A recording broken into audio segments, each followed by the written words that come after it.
A comienzos del siglo XX, el mundo estaba convencido de haber entrado en una nueva era. La electricidad iluminaba las ciudades, las fábricas no dormían y la tecnología avanzaba con una velocidad nunca vista.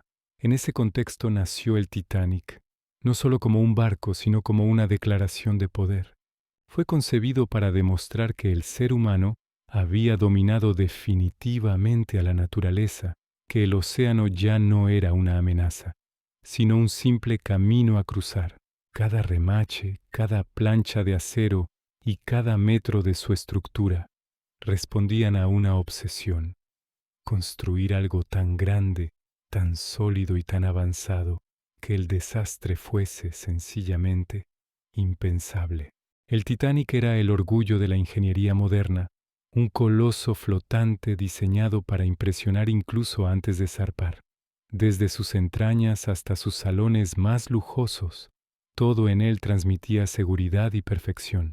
Sus creadores hablaban de compartimentos estancos, de tecnología punta, de un diseño capaz de resistir cualquier golpe imaginable. La prensa lo describía como prácticamente insumergible, y esa palabra, aunque nunca fue oficial, se instaló en la mente colectiva. El Titanic no era solo un medio de transporte, era un símbolo. Representaba la confianza ciega de una sociedad que creía haber dejado atrás el miedo, el azar y el límite. Subir a bordo del Titanic era subirse al futuro, a una promesa de control absoluto sobre el mundo natural. Pero esa confianza tenía un precio invisible. Cuanto más perfecto parecía el barco, menos espacio quedaba para la duda. La seguridad se transformó en arrogancia silenciosa, y la prudencia fue sustituida por la certeza de que nada podía salir mal.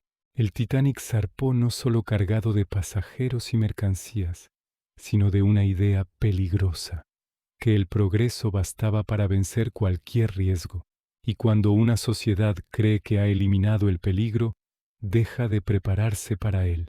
Esa fue la verdadera grieta en el casco del Titanic, mucho antes de que el iceberg apareciera en el horizonte. El Titanic no era solo un barco, era una réplica exacta del mundo que lo había creado. En sus cubiertas convivían distintas realidades que rara vez se tocaban. En primera clase viajaban los hombres y mujeres más ricos e influyentes de la época, rodeados de lujo, privacidad y comodidades nunca vistas en alta mar. Salones decorados como palacios, cenas interminables, música en directo y camareros atentos las 24 horas del día. Para ellos, el viaje era una prolongación de su estatus, una demostración de que incluso el océano podía adaptarse a su forma de vida. En los niveles inferiores, muy lejos de esa opulencia, miles de pasajeros de tercera clase compartían espacios reducidos, literas estrechas y pasillos abarrotados. Eran familias enteras, jóvenes solteros y emigrantes que huían de la pobreza, del hambre o de la guerra, con un único objetivo: llegar a América y empezar de nuevo. Aunque todos viajaban en el mismo barco, no lo hacían en las mismas condiciones. Las clases estaban separadas por puertas, horarios y normas estrictas. Apenas se mezclaban. Cada grupo vivía en su propio mundo flotante, como si el Titanic contuviera varias sociedades superpuestas. Esta división no era casual, era estructural y reflejaba una época en la que la desigualdad se aceptaba como algo natural. Nadie cuestionaba que unos tuvieran acceso a todo y otros solo a lo imprescindible. El problema es que cuando llegó el desastre, esa separación no desapareció. Las diferencias de clase influyeron en la información que recibieron los pasajeros, en la rapidez con la que reaccionaron y, en muchos casos, en las posibilidades reales de supervivencia. El Titanic unió a personas de todo el mundo en un mismo viaje, pero también dejó claro que, incluso frente al peligro, no todos eran tratados de la misma manera, y esa desigualdad silenciosa sería tan decisiva como el hielo que esperaba en la oscuridad del océano. Durante los días previos a la tragedia, el Atlántico Norte habló con claridad. Otros barcos enviaron mensajes advirtiendo de grandes campos de hielo en la ruta del Titanic. No fue una sola alerta, ni un aviso confuso. Fueron varios, precisos y repetidos. Los operadores de radio recibieron comunicaciones que señalaban icebergs justo en el camino que el Titanic estaba siguiendo. Pero esas advertencias nunca se convirtieron en una amenaza real dentro del barco. Algunas se archivaron, otras no llegaron al puente, y otras simplemente se minimizaron. El Titanic era grande, moderno, rápido, y esa confianza pesaba más que cualquier mensaje entrante. Además, la radio estaba saturada transmitiendo telegramas privados de los pasajeros más ricos, que pagaban por enviar mensajes personales a tierra. La prioridad no era el peligro, sino el prestigio. En el puente de mando, la noche del 14 de abril era tranquila. El mar estaba en calma absoluta, sin olas que delataran la presencia del hielo. El cielo despejado, las estrellas inmóviles. Paradójicamente, esas condiciones perfectas hacían más difícil detectar icebergs a tiempo. Aún así, el Titanic mantenía una velocidad elevada. Reducirla habría sido admitir que existía un riesgo real, y eso no encajaba con la imagen del barco ni con la mentalidad de la época. El progreso no debía frenar. La prudencia era vista como una debilidad. Así, el Titanic avanzó a ciegas, confiando más en su reputación que en la evidencia. Lo que ocurrió esa noche no fue un fallo repentino, sino una acumulación de pequeñas decisiones humanas. Nadie ordenó detener el barco. Nadie cambió el rumbo de forma drástica. Nadie creyó que fuera necesario. El iceberg no apareció de la nada. Estaba allí, esperando en silencio, mientras el Titanic seguía adelante convencido de que el peligro era siempre cosa de otros barcos, de otros tiempos, de otras historias. Cuando finalmente fue visto desde la cofa, ya no se trataba de evitar el desastre, sino de intentar contenerlo, y para entonces la historia ya había tomado una dirección imposible de corregir. A las 11:40 de la noche del 14 de abril de 1912, el Titanic rozó el iceberg. No hubo una explosión, ni un estruendo aterrador, ni un impacto violento que sacudiera el barco de proa a popa. De hecho, muchos pasajeros apenas notaron nada. Algunos sintieron una leve vibración bajo los pies.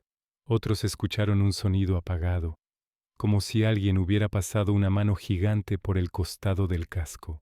En primera clase la mayoría continuó con sus conversaciones, ajena a lo que acababa de ocurrir. Aquella suavidad fue, paradójicamente, una de las peores señales. El daño no estaba a la vista, estaba oculto, avanzando en silencio bajo la línea de flotación. El iceberg no perforó el casco de una sola vez. Lo que hizo fue aún más letal. Deformó las planchas de acero y abrió pequeñas grietas a lo largo de varios compartimentos estancos. El agua comenzó a entrar poco a poco, pero de forma imparable. Los ingenieros tardaron apenas unos minutos en comprender la magnitud del problema. El Titanic estaba diseñado para mantenerse a flote con hasta 4 compartimentos inundados. Esa noche el agua invadía 5. No había solución posible. El barco estaba condenado, aunque todavía nadie se atrevía a decirlo en voz alta. Mientras el agua avanzaba por las cubiertas inferiores, la vida a bordo seguía con una inquietante normalidad. Algunos pasajeros salieron a cubierta por curiosidad, otros regresaron a sus camarotes convencidos de que no había peligro real. El Titanic, orgulloso y silencioso, parecía resistirse a aceptar su destino. Pero la física no entiende de reputaciones ni de promesas. Cada minuto que pasaba, la proa descendía un poco más, alterando el equilibrio del barco y acelerando su final. El impacto había sido breve, casi discreto, pero sus consecuencias eran absolutas. En ese instante exacto, sin que la mayoría lo supiera, el viaje inaugural del Titanic se había convertido en una cuenta atrás hacia la tragedia. A medida que el agua seguía entrando, el tiempo comenzó a deformarse dentro del Titanic. Lo que al principio parecía una simple precaución, se transformó lentamente en una emergencia imposible de ocultar. Los oficiales empezaron a preparar los botes salvavidas con una calma forzada, casi teatral, para evitar el pánico. Solo una medida de seguridad, repetían. Muchos pasajeros dudaron en subir. El barco parecía estable, las luces seguían encendidas, la música continuaba sonando. Abandonar aquel gigante iluminado para subir a un pequeño bote en medio del océano helado parecía para algunos una locura mayor que quedarse a bordo. Esa indecisión costó cientos de vidas. Los botes comenzaron a descender, y muchos lo hicieron medio vacíos, no por falta de gente, sino por incredulidad. No había suficientes botes para todos, no porque nadie lo supiera, sino porque la ley no lo exigía, y el diseño priorizaba la estética y el espacio de paseo. Mientras tanto, en las cubiertas inferiores, el agua ya avanzaba sin control. Los pasajeros de tercera clase tardaron más en recibir información clara, y cuando la recibieron los pasillos ya se inclinaban y el frío se filtraba por cada rincón. La desigualdad del barco volvió a manifestarse en el peor momento posible. La inclinación de la proa se hizo evidente. Objetos comenzaron a deslizarse, puertas a cerrarse solas, muebles a romperse. El Titanic, hasta entonces silencioso, empezó a crujir.